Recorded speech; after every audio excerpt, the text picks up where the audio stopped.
Gabriel Heatter and his up-to-the-minute news of the world presented by Four Hands Toothpaste. Good evening, everyone. The last communique of World War II is in. Russia proclaims tomorrow as VE Day. The Russian people were told tonight for the first time of Germany's unconditional surrender. Moscow radio reports all terms laid down by General Eisenhower were ratified tonight in Berlin. Field Marshal Keitel and Admiral Friedborg signing for Germany in the presence of Lieutenant General Karl Spaatz, Air Chief Marshal Saral Pateta, Field Marshal Zhukov, and General de Tassigny. There was some anxiety in many quarters today when 10 hours went by without any proclamation in Moscow. Russia evidently waited for the official hour, 1 minute past 6 tonight, Eastern Wartime. And Russia evidently waited for the ratification in Berlin, for the crowning hour of German humiliation, unconditional surrender in the capital where the war was planned. And they evidently waited for the final death rattle in Dresden and Prague, where the fighting came to an end but a few hours ago and surrender became official 1 hour ago. And now the guns are quiet everywhere in Europe, and the lights are on, and the hearts of men and women are lifted in thanksgiving as millions say tonight, "Mine eyes have seen the glory of the coming of the Lord." Peace in Europe. Peace in Europe. Hitler's war produced one photograph which belongs with those words, peace in Europe. A house in London had just been hit by a flying bomb. People were killed. Rescue work was going on. The picture shows a woman warden carrying out a child. The child crying, pressing its cheek on the woman's helmet, clasping her neck. There's fresh blood on the woman's hand. And the London newspaper which published that picture wrote these words.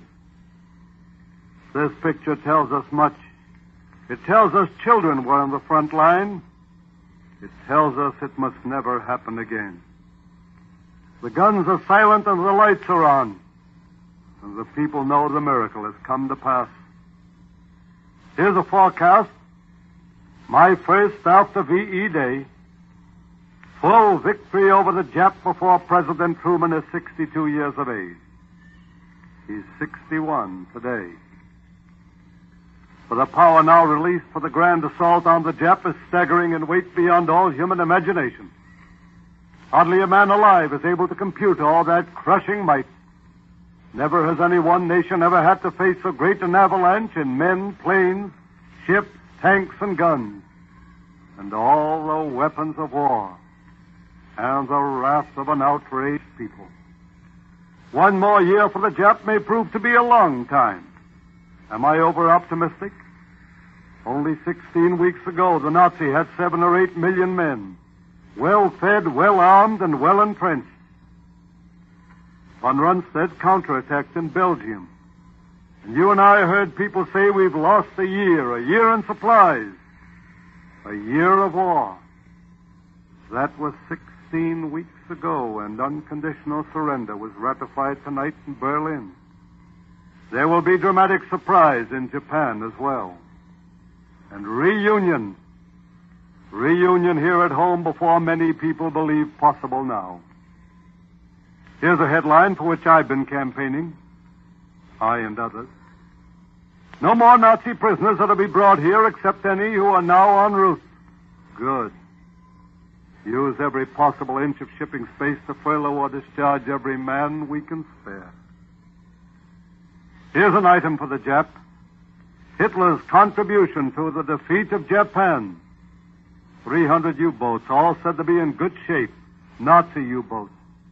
Said to be equipped with the latest device for long journeys.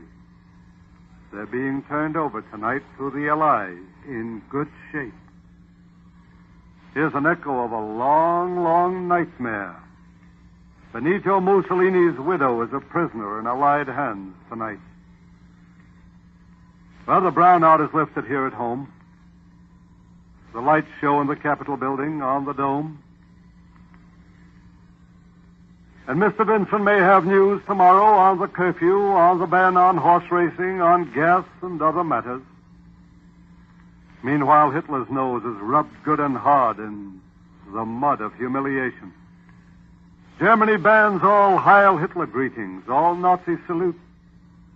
And the number of German prisoners in American-British hands runs into so many millions, it may be more than the combined total of all American and British troops on all European battlefronts. If any army has ever suffered greater humiliation, I am unable to recall it. Peace in Europe